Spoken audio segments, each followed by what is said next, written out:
Hi, I'm Dave Hawley with SocialChorus, and I'm here with Jeremiah Owyang, and I'm excited to talk to him today about the collaborative economy. So thanks for taking the time, Jeremiah. My pleasure. Thanks for having me. Fantastic. Great. Well, hey, I wanted to talk to you a little bit about the role of consumers in business and how it's changing. Can you tell us a little bit about that? Yeah, one thing we're starting to see is just as we saw peer-to-peer communications with social media happen, now we're seeing people share the physical world with each other, whether those be products, services, space, transportation, or even money.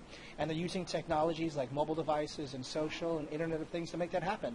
Interesting. Yeah. Interesting. So how is the role of collaboration, and rather, what's the role of collaboration in this new economy? That's right. So people are connecting to each other. They're crowdfunding their own projects. They're co-designing them. They're starting to build them, and they're even using powerful technologies like 3D printers. They're starting to connect and collaborate with each other to get what they need. And we're seeing that a lot of that collaboration is happening on social media sites, first of all. The research that we've done is most people who use these tools, they're absolutely using social media as a precursor. Interesting. So as consumers and businesses get better connected on social media, how do you think this change will continue to bring the two types together? Well, right now this is a business disruption because people are going to Airbnb other people's homes instead of going to actual hotels, or people are just sharing cars rather than having to own them.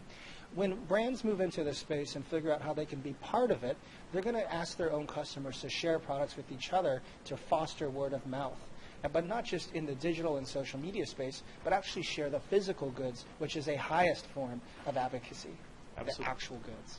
So as we see, we talk a lot at SocialChorus about advocates and advocate marketing. These are the people, the consumers, and the employees who care and are willing to talk about your product because they've gotten a great experience or they really like what you have. Tell us a little bit about how those advocates play a role in the collaborative economy. Well, we're already seeing a few car manufacturers cater to Uber drivers, and they want to give them loans or cheap cars and encourage those drivers to drive their own brand car. Why? They're going to be taking people in their neighborhood, in their own areas, in those cars, high transaction. So it's like the showroom becomes the person's home. The showroom becomes that actual person's car.